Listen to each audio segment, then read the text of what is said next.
자, 이번에는 통계적 추정이에요. 통계적 추정. 자, 먼저 용어부터 살펴볼게요. 통계조사. 통계조사가 뭐냐? 일단 전수조사가 있고요. 표본조사가 있어요. 조사 대상이 되는 집단을 전체를 조사하는 거고요. 뭐 인구조사라든지 주택조사라든지 뭐 자동차 뭐 조사라든지 이런 거는 다 조사해야 되겠죠. 표본조사는요, 조사 대상이 되는 집단 전체의 일부만 조사하는 겁니다. 예를 들어서 전구의 수명을 조사하려고 모든 전구를 갖다가 테스트하면 팔아먹지 못하겠죠. 그러니까 전체 중에서 일부만 샘플링 해가지고 추출해서 조사하는 것을 표본조사로 불러요. 모집단은 전체 내가 조사하고자 하는 전체 집단을 모집단이라 부르는 것이고요. 통계조사에서 조사가 되는 집단 전체를 모집단을 합니다. 그럼 우리가 여태까지 공부했던 통계에서 공부했었던 건 다 뭐였었던 거예요? 모집단이었던 거예요. 모집단.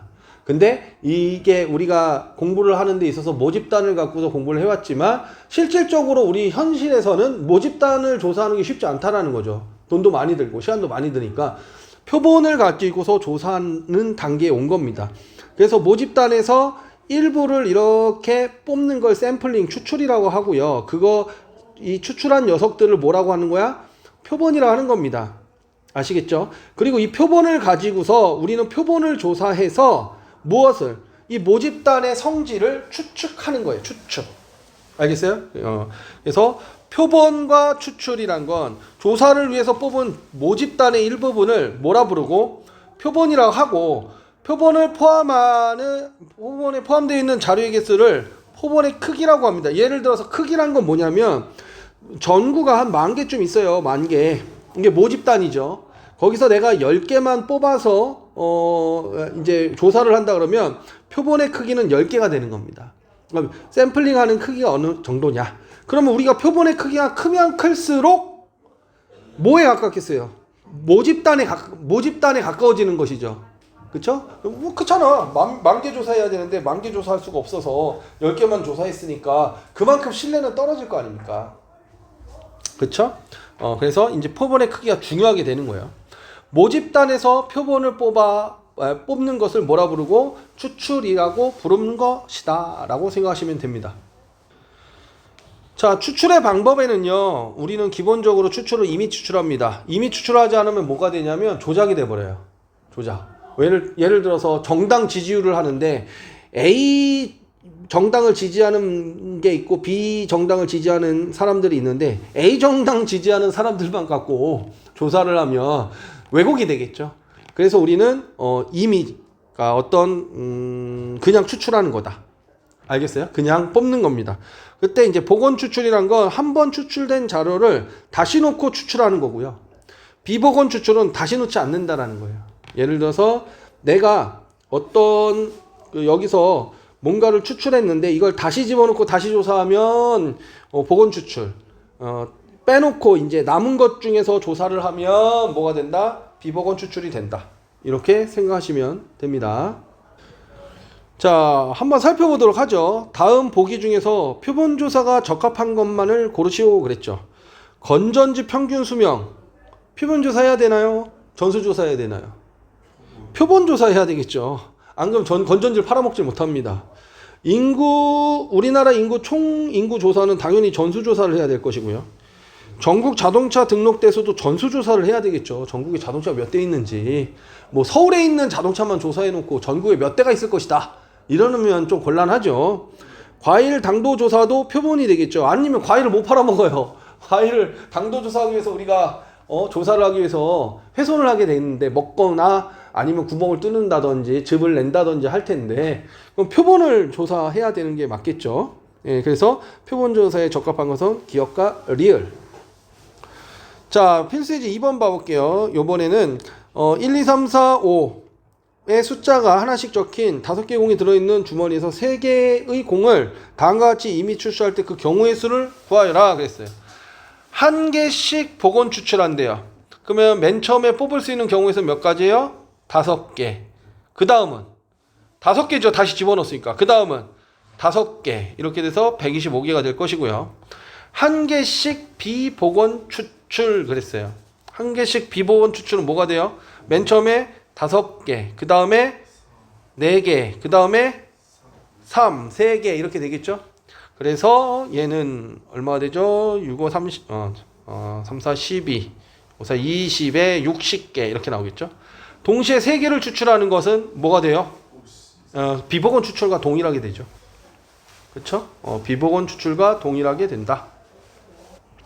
자, 그래서 간단하게 확인해 봤고요. 요번에는 모평균, 모분산, 모표준 편차에 대해서 좀 알아보도록 할게요. 어느 모집단에서 조사하고자 하는 특성을 나타내는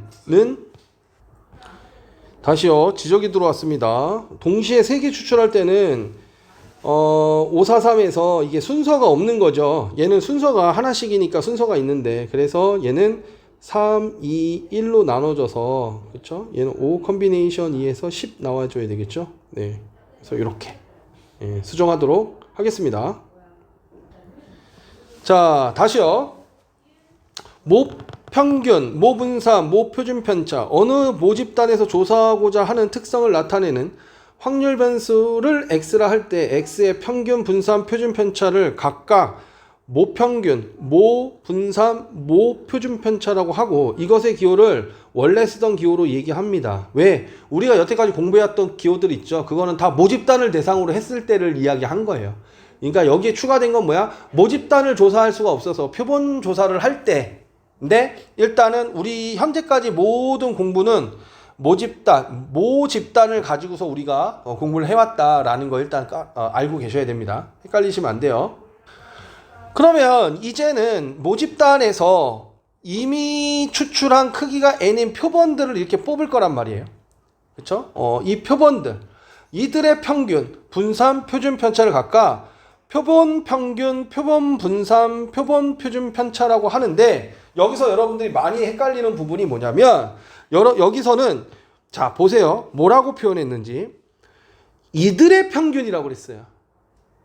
이들의 평균. 그러니까 뭐야?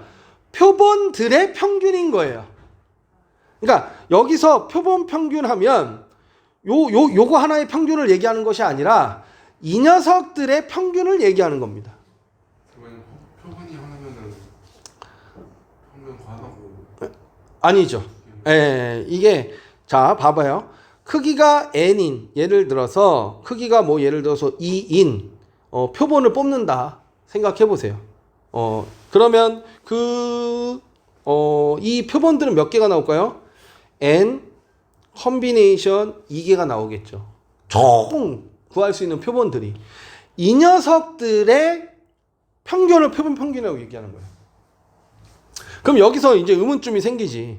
예를 들어서 모집단의 크기가 모집단이 만약에 10개야. 10개가 있어. 10개만 조사하면 돼.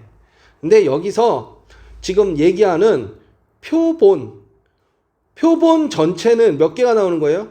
여기서 크기가 2라고 잡으면 C 컨비네이션 2가 되는 거죠. C 컨비네이션 2가 되면 2 곱하기 1, 10 곱하기 9 해서 5, 45개를 조사해야 되는 거지, 지금. 그쵸? 표본이 45개가 나오는 거예요.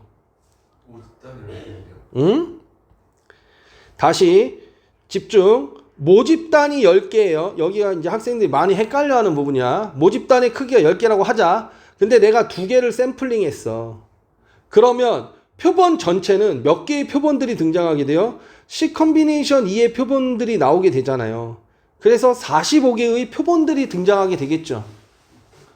두 개 따로따로. 그러니까 여기서 뭐 예를 들어서 10개의 표본이 있는데, 여기 10개의 자료가 있는데 거기서 2개씩을 뽑으면 전체 뽑을 수 있는 2개로 뽑을 수 있는 표본 전체의 개수는 C 컨비네이션 2예요. 그러면 우리는 45개의 표본에다가 곱하기를 하면 90개의 자료를 조사해야 되는 거죠. 여긴 10개만 조사하면 되는데. 맞아? 그러면 누가 표본을 조사하냐 이거야. 알겠어? 근데 실제로 우리는 표본 전체를 구하는 것이 아니라 여기서 뭘 하는 거예요? 표본 2개를 뽑은 어느 한 개만을 조사할 거잖아요. 맞습니까? 우리는 표본 2개를 뽑은 어느 한 개만 조사할 거란 말이야. 근데 얘를 갖고 이렇게 추정하는 이론적 근거가 어떻게 성립되냐? 과정을 밝히기 위해서 표본 전체를 조사한 거가 되는 거예요. 그러니까 실제로 수학적 이론에서는 표본 전체를 조사해서 이 표본이 어느 위치에 있는지를 확인한 걸 이론적으로 만들어 놓고 실질적으로 이것을 활용만 한다라는 거예요. 그래서 실질적으로는 우리는 표본이 두 개인 하나의 표본을 가지고서 얘를 추정하는데 어떻게 추정하느냐? 이제 수학자들이 정리해 놓은 이러한 자료를 통해서 추정한다라고 생각하시면 됩니다. 그래서 여기가 헷갈려 하는 거야. 그러니까 여기서 얘기하는 표본의 평균은 뭐야? 이 표본 하나 뽑은 평균이 아니라 얘네들의 평균이라는 거예요. 얘네들 전체의 평균. 첫 번째 표본, 두 번째 표본, 세 번째 표본의 평균들을 다 나올 거 아닙니까? 이 평균들을 모은 평균이라는 거야. 그러면 당연히 표본 전체는 모집단이랑 동일한 값이 나오겠죠. 표본 전체의 표본은. 그러니까 표본 전체의 평균은 모집단의 평균과 동일한 결과가 나오겠죠. 이해되셨어요? 그래서 우리가 뽑은 표본이 도대체 이 표본들의 어느 곳에 속하느냐를 찾는 거예요. 그것이 뒤에 나오는 이제 신뢰를 어느 정도 할 수 있느냐에 대한 이야기가 되는 겁니다. 그 이론적 근간이다라는 거예요.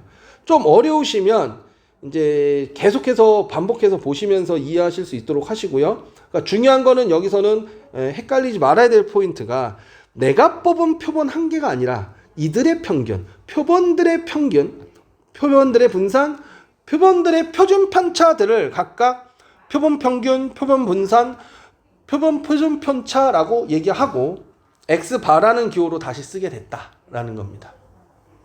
그러니까 여기가 뭐예요? 여기서 표본의 평균이란 건 정확하게 뭐야? 표본들의 평균이고, 그래서 이게 표본 첫 번째 표본, 두 번째 표본에서 n번째 표본까지가 있고, 그걸 n으로 나눈, 그러니까 그 표본들의 평균들을 n개의 표본들의 평균을 n으로 나눈 것을 표본의 평균이라고 얘기하는데, 이것은 사실상 표본들의 평균이다라는 거예요. 그 다음 분산은 보시면 아시겠지만 이건 뭐예요? 편차의 제곱의 평균이죠. 편차의 제곱의 편들이죠. 그러니까 표본들의 편차의 제곱의 평균인데, 선생님, 네, 여기는 원래 n이 들어가야 될 자리인데 왜 n-1인가요? 이거는 수학자들이 통계 처리의 신빙성을 위해서 쓴 기법이에요, 그냥. 알겠어? 그래서 고등학교 과정에서는 별도의 가르침 없이, 이해 없이 그냥 받아들이시면 됩니다. 여기에 대한 이야기는 통계학과 가서 공부하시면 돼요. 알겠어? 그래서 표본들의 분산, 표본들의 분산은 이렇게 계산을 하고, 표본들의 표준 편차는 이 분산을 구했으니까 그대로 이렇게 정리를 해주시면 되는 거예요. 자, 헷갈리지 말아야 될 거. 표본 평균은 뭘 뜻하는 거야? 크기가 같은 표본들의 평균을 뜻하는 거예요. 아시겠어요? 크기가 같은 표본들의 평균을 뜻하는 것이다 라는 걸 기억해 둘 수 있도록 합시다. 그거에 대한 의문점은 조금 이따 풀립니다. 자, 그래서 표본 평균, 표본 분산, 표본의 표준 편차는 중요한 건 뭐냐면, 자, 모평균이 m이에요. 자, 모평균이 있어요. 모평균이 이렇게 모집단이 있어. 모집단이 있는데 모평균이 m이고요. 그리고 모표준 편차가 시그마예요. 그러면 이러한 정규 분포를 따르겠죠. 그럼 여기서 몇 개를 뽑는 거야? n개를 뽑은 거야. 전체 중에서 몇 개를 뽑은 거야. 그러면 평균에 영향을 줄까요? 표준 편차에 영향을 줄까요? 평균엔 영향을 주지 않습니다. n개를 뽑았을 때. 뭐에 영향을 주냐면 표준 편차에 영향을 줍니다. 왜냐하면 표준 편차가 뭐였죠? 대표값으로부터 떨어진 정도를 뜻하는 것이잖아요. 그쵸? 근데 떨어진 정도의 개수가 줄어든 거야. 그러니까 표준 편차에만 영향을 준다, 이렇게 생각하시면 돼요. 알겠어? 그러니까 여기서도 표본의 평균의 평균은 그랬지. 표본의 평균의 평균이라는 말이 뭐야? 이게 뭐예요? 표본 평균이라는 소리야. 표본들의 평균을 뜻하는 거죠. 이것은 모평균과 일치한다 가 되는 것이고, 그 표본의 분산은 원래 분산을 뭘로 나눠야 돼? 개수로 나눠야 된다. 이제 내가 뽑은 거, 내가 뽑은 만큼 분산의 값이 어떻게 된다? 작아진다. 그럴 수밖에 없지. 내가 모집단은 10개였어. 그럼 10개가 대표값으로부터 떨어진 정도가 분산일 거 아니에요. 근데 내가 2개밖에 안 뽑았어. 그러면 대표값으로부터 떨어진 자료가 2개밖에 없잖아요. 그럼 값이 커지겠어요? 작아지겠어요? 작아지죠. 얼마만큼? n분의 1만큼 작아진다. 이렇게 생각하시면 되는 거예요. 그리고 루트 씌우면 되는 겁니다. 그래서 기억해야 될 건 하나다. 내가 모집단이 m, 시그마 제곱을 따르는 상태에서 내가 여기서 n개를 표본을 추출했어요. 추출하게 되면 얘의 평균은 그대로 유지되지만 시그마는 어떻게 된다? n분의 시그마 제곱. 이렇게 분산은 n분의 시그마 제곱으로 작아진다. n개만큼. 왜? 전체를 끄집어낸 것이 아니라 n개를 끄집어냈으니까 그만큼 분산값은 줄어들 수밖에 없다. 이 소리가 되는 겁니다. 아시겠어요? 자, 그래서 표본 평균의 분포는 여전히 여기는 지금 뭐예요? 표본 한 개를 뜻하는 게 아니라 표본들을 뜻하는 거예요.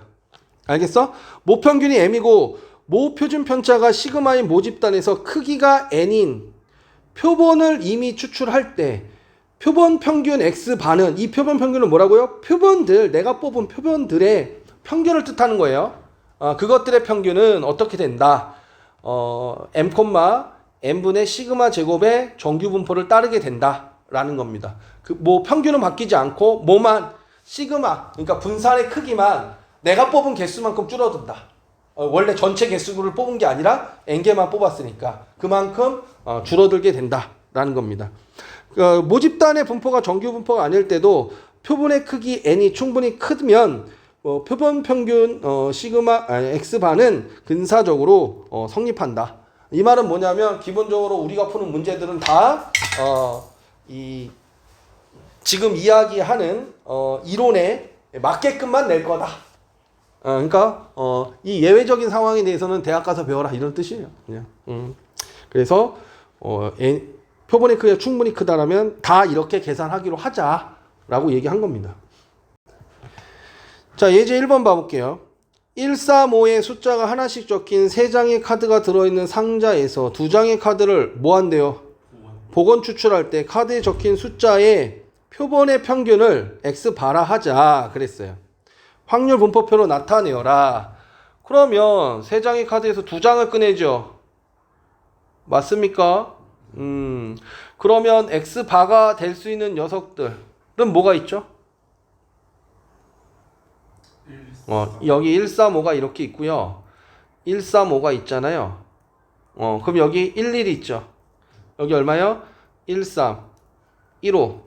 그 다음에 얘는 31, 얘는 33, 얘는 35, 얘는 51, 얘는 53, 얘는 55 이렇게 되는 것이죠. 그러니까 지금 얘가 뭐가 된 거야? 얘가 얘네들이 뭐가 되는 거예요 지금? 표본들이 되는 거예요. 표본들. 알겠어?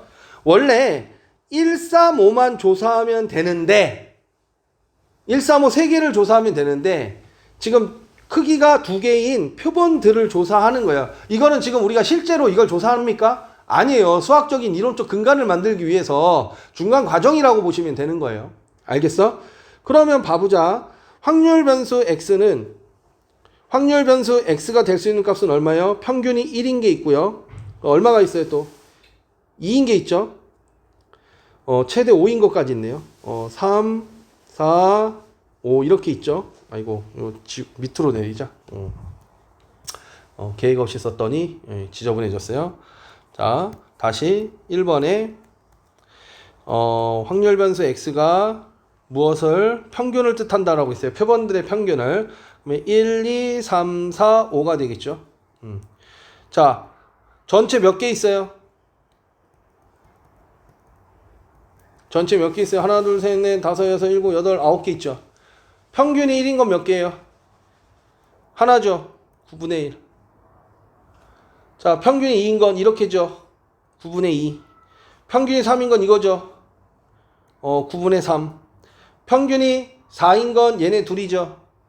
9개 중에서 2개. 평균이 5인 건 얘 하나죠. 맞습니까? 그래서 9분의 1 이렇게 된 거죠. 알겠어요? 그래서 표본들의 평균 x바의 확률 분포를 확률 분포표로 나타내면 이렇게 나타낼 수 있다라는 거예요. 알겠습니까? 자, 이때 표본 평균 x바의 평균 분산 표준 편차를 구하라고 했어요. 그러니까 뭐냐면 지금 얘는 얘의 평균과 분산과 표준 편차를 구하라는 소리야. 그럼 평균 어떻게 구해요? 우리 이미 배웠잖아요. 이산확률 분포에서 곱 이거죠. 그럼 얼마야? 9분의 1 플러스 9분의 4 플러스 9분의 9 플러스 9분의 8 플러스 9분의 5죠. 맞습니까? 그래서 얼마가 되죠? 9분의 10 여기 17 27이에요. 그래서 얼마가 된다? 3 됐죠? 그 다음 분산은 어떻게 구해요? 분산은 우리는 제곱의 평균에서 평균의 제곱을 빼는 걸로 계산하기로 했죠. 맞아요? 그럼 얘 제곱 9분의 1 플러스 얘 제곱 9분의 4 곱하기 2에서 8 플러스 9분의 얘 제곱한 9죠? 27 플러스 9분의 잠깐만 이거 표기를 잘못했다. 이거는 뭐라고 표기해야 돼요? 우린 제평을 지금 구하고 있죠. 제평을 구하고 있죠. 얘 16이니까 얼마예요? 9분의 32 9분의 25 맞습니까? 이거 다 더하면 얼마예요? 9분의 이거 30이 맞니? 자 25 맞고 얘 16 곱하기 2 30이 맞고 9 곱하기 3 맞고 4 곱하기 2 맞죠? 다 더하면 얘 9 해서 36 되고요. 얘 68 되죠. 그래서 80, 93 되나요? 93 되나요? 3으로 약분하면 3분의 31 되네. 그럼 분산은 어떻게 구해? 분산은 제곱의 평균에서 평균의 제곱 9를 빼면 되죠.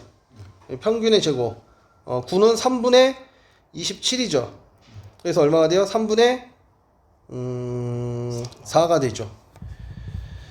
그쵸? 그러면 시그마는 얼마가 되는 거예요? 여기다 루트 씌우면 되니까 시그마 x 반은 루트 3분의 잠깐만 3분의 유리화에서 쓰면 3분의 2 루트 3 이렇게 되나요? 맞아요? 자, 그 다음 문제 볼게요. 요번에 모평균이 30이고요. 모분산이 16인 모집단에서 10개의 표본을 이미 추출했을 때 x바를 구하래요. 자, 모집단이 평균이 30이고 모분산이 16이니까 시그마는 4의 제곱을 따른다라는 것이죠. 거기서 100개를 추출하면 우리의 표본들은 어떻게 되죠? 평균은 그대로죠. 그리고 원래 분산이 16인데 그것을 뭘로 나눠준다? 크기로 나눠준다라는 거죠. 맞아? 그래서 얘가 얼마가 돼요? 약분 되나요? 약분 4로 약분 25죠. 그래서 얘는 5분의 2에 뭐가 된다? 제곱이다. 이렇게 써주시면 되는 거예요. 그럼 얘가 뭐가 된 거예요? 표본의 평균은 30. 표본의 분산은 25분의 4. 표본의 시그마는 뭐예요? 5분의 2 이렇게 되는 거예요. 알겠죠? 아까 전에는 우리가 직접 다 계산해야 되는데 지금 이제 좀 더 간단하게. 지금 뭐냐면 모집단이 있고요. 모집단과 그 다음에 샘플링된 표본들 있죠. 표본들의 관계가 같다라는 거, 또 크기를 뽑았을 때 조금 변화되는 과정 있죠. 이것을 지금 체크하고 있는 겁니다. 그리고 우린 실질적으로 이런 이론적 근간을 통해서 여기서 이 수많은 표본들 중에서 우리 하나만 뽑을 거란 말이지. 그래서 이 하나만 뽑은 표본을 갖고 얘를 뭐 하겠다는 거야? 추정할 거예요. 그러기 위해서 지금 이론적 근간을 한다는 거다. 그러니까 많이들 헷갈리는 부분이에요. 다시 얘기하지만 모집단 하나고 하는 게 훨씬 더 쉬운데 표본들을 엄청나게 많이 구해버리면 더 빡세잖아요. 그런데 지금 하고 있는 과정은 우리가 이 수많은 표본 중에서 하나를 뽑아낼 건데 그것이 어떤 상관관계를 갖느냐를 배우는 이론적 근간을 만들고 있는 과정이다. 이렇게 생각하시면 됩니다. 알겠죠? 더 자세한 건 대학 가서 배우세요. 자, 3번 봐볼게요.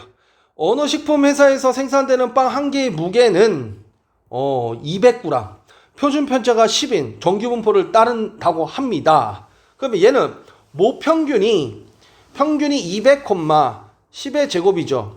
이 중에서 생산된 빵 중에서 100개를 이미 추출했을 때 표본들의 평균은 그대로 200. 그쵸? 그대로 200. 표준 편차는 원래 표준 편차에서 그 원래 분산을 개수로 나누면 된다. 그래서 1의 제곱 이렇게 하면 되는 거죠. 표준 편차는 1이 돼버리는 거예요. 그래 놓고 이제 확률 계산해라. 이게 되는 거지. 그럼 얘는 또 이게 확률 변수 Z가 나왔네. 표준화 시키면 자, 우리가 지금 해야 되는 건 200,1의 제곱이잖아요.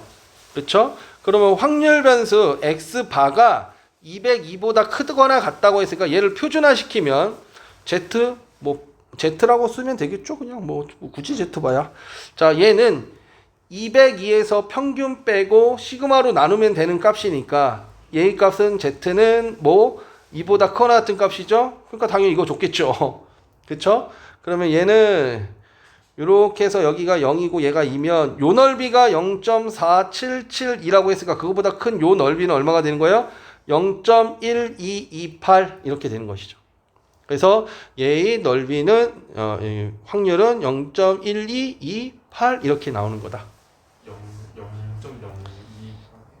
0.02 0. 잘못했네요. 제가 계산 실수했습니다. 얼마죠? 0.0228. 그래서 얘는 0.0228 이렇게 우리가 정리할 수 있습니다. 자, 3번 봐볼게요. 모집단의 확률 변수 X의 확률 분포표가 오른쪽 표와 같다. 이 집단에서 크기가 4인 표본을 이미 추출할 때 표본들의 평균의 평균과 분산을 구하시오 그랬죠. 그러면 일단 얘가 모집단이라고 그랬잖아요. 맞아요? 그럼 모집단의 평균과 뭘 알아야 돼요? 분산을 알아야겠죠. 모집단의 평균과 분산을 알아야 되니까 직접 여기서는 모집단의 평균을 구하도록 하겠습니다. 곱하면 되죠. 얼마요? 4분의 1 플러스 1이네. 곱하니까 1 플러스 곱하니까 4분의 3이죠? 이거 4분의 4라고 쓸게요. 그럼 평균 얼마가 돼? 4분의 8. 그래서 2가 되네요. 그쵸? 그 다음 우리는 제곱의 평균을 구할 거죠? 그래서 제평 빼기 평제로 분산을 구할 겁니다. 자, 제곱해서 곱하니까 4분의 1. 제곱하면 4죠? 제곱해서 곱하니까 2분의 4인데 4분의 8. 통분하기 위해서. 제곱해서 곱하니까 4분의 9. 그래서 다 더하면 얼마가 돼요? 4분의 18이 되죠. 이게 뭐예요? 제평이에요. 자, 분산은 우리가 제곱의 평균에서 평균의 제곱을 빼는 걸로도 계산할 수 있다고 해서 그 방법을 사용하고 있습니다. 제곱의 평균은 4분의 18이고요. 평균이 2니까 제곱하면 4죠. 4를 빼면 되는데 얘는 4분의 16이 돼요. 그래서 4분의 2니까 분산은 2분의 1이 된 거예요. 그래서 모 평균은 2고 모 분산은 2분의 1이죠. 2분의 1이니까 루트 2분의 1의 제곱 이렇게 쓸까요? 그랬을 때 표본이에요. 표본. 여기에서 먹게 4개를 뽑았어. 그럼 뭐는 안 바뀌어요. 평균은 안 바뀌어요. 평균은 2. 그 다음에 원래 분산이 2분의 1인데 그걸 4로 나누면 되겠죠. 그러니까 얼마가 돼요? 분산이 8분의 1이 되는 것이죠. 이해됐어요? 그래서 얘는 2루트 2분의 1의 제곱 이렇게 쓸까? 유리화해서 써도 되지만 그래서 표본들의 여기 분산 구하라고 했구나. 분산은 그냥 8분의 1이 되겠죠. 분산은 8분의 1, 평균은 그대로 2 이렇게 정리해서 쓸 수 있는 겁니다. 알겠죠? 필수 예제 4번 봐볼게요. 어떤 자판기에서 판매되는 음료의 용량은 평균 이건 모죠. 모집단이죠. 평균 150. 표준 편차는 5래요. 정규 변달 다른 데 있을 때 이 자판기에서 판매되는 음료수 중 10개를 이미 추출했대요. 그렇다라면 이제 바뀌죠. 150. 그리고 원래 분산을 100으로 나누면 되니까 4분의 1이 분산으로 바뀌어서 표준 편차는 2분의 1의 제곱이 됩니다. 자, 이거의 표준 편차 그 표본의 평균을 x 바라 했을 때 그러니까 이거예요. 이걸 따르는 겁니다. 그랬을 때 확률 이것의 확률을 오른쪽 정규분포표를 구하라 그랬으니까 그대로 따라가면 돼요. 149 x 바가 151이야. 그러면 그대로 149는 우리한테 평균 빼주고요. 평균 150 빼고요. 시그마로 나누면 되죠. 2분의 1. 야, 그리고 확률 변수 Z로 바꿔줍니다. 151에서 150 빼고요. 그 다음에 2분의 1이죠. 그럼 얘는 얼마가 되죠? 얘는 마이너스 2. 그 다음에 여긴 얼마가 되죠? 1, 2가 되나요? 그럼 2배네요 그냥 0부터 확률 변수 2까지 2배. 이거의 2배 얼마예요 그러면 4, 1 올라가고 5 얼마죠? 0.9544 되나요? 0.9544? 그래서 이거의 2배 하면 0.9544 이렇게 됩니다. 자, 5번 봐볼게요. 어느 비행기 탑승객의 짐의 무게는 평균 18이고 이건 모집단이죠. 평균이 18이고 표준 편차가 4인 그러니까 4의 제곱이 되는 것이죠. 정규분 따른데 이 비행기 탑승객 중에서 N명을 이미 추출했을 때요. N명 몇 명인지 몰라. 그랬을 때 모 평균이 표본의 평균 X바가 17에서 뭐예요? 19 이하일 확률 X바가 지금 얘가 바뀔 겁니다. 지울게요. 자, 정확하게 하면 얘가 평균은 그대로 따라갈 것이고요. 맞아요? 그 다음에 n분의 16이 분산이 될 거예요. 근데 얘가 확률이 17보다 크거나 같고 뭐보다 19보다 작거나 같을 확률이 얼마다? 0.86642다.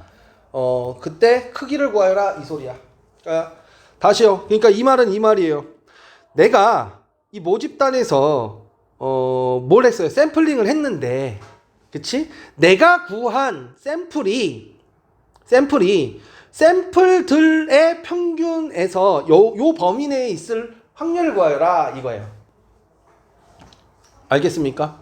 그러니까 내가 구한 샘플은 평균이 18이 아닐 수도 있잖아. 근데 샘플들의 평균은 18이지만 그 수많은 샘플들 중에서 내가 뽑은 것이 18일 수는 없는 거잖아요. 어떤 수일 수도 있지. 그랬을 때 그 놈의 평균이 18부터 19일 확률이 이거가 되는 크기는 얼마냐 이렇게 거꾸로 물어본 거야. 아시겠죠? 그러면 얘를 갖다가 일단은 0.8864는 뭘 뜻하는 거죠? 요거의 2배인가요? 요거 8664 요거의 2배네요. 그쵸? 확률 변수 Z가 얼마예요? 마이너스 1.5에서 얘가 지금 평균이 18이고 하나씩 떨어져 있기 때문에 그냥 직관적으로 바로 나오는 거죠. 계산하셔도 되지만 이해됐어요? 그럼 원래는 어떻게 해야 돼? 이제 거꾸로 가면 17에서 18을 빼고 뭘로 나눠? 시그마죠. 루트 n분의 4로 나눠야 되죠. 맞아요? 그게 얼마가 나와야 돼? 마이너스 1.5가 나와야 되죠. 마이너스 1.5면 얼마니? 마이너스 2분의 3이 나와야 되는 것이죠. 맞습니까? 그러면 얘는 얼마예요? 요건 마이너스 1이잖아. 마이너스 4분의 루트 n이 되죠. 그것이 마이너스 2분의 3이어야 되는 거예요. 플러스 되고 약분하고 2 넘어가면 루트 n은 6 되죠. n 얼마요? 36개. 그러니까 내가 뽑은 샘플이 이 범위 안에 있을 확률이 86% 이상 되려면 몇 개를 뽑아야 된다? 36개의 그 크기를 자료를 뽑아야 된다 이거야. 한번 샘플할 때. 아, 그렇다면 내가 이 조사하는 개수를 늘리면 늘릴수록 내가 수많은 그 표본들 중에서 내가 뽑은 평균이 이 범위 안에 있을, 내가 원하는 범위 안에 있을 확률이 더 커지겠구나 라는 거죠. 이해되셨어요? 그러니까 그런 이론적 토대를 만들고 있다라고 생각하시는 거예요.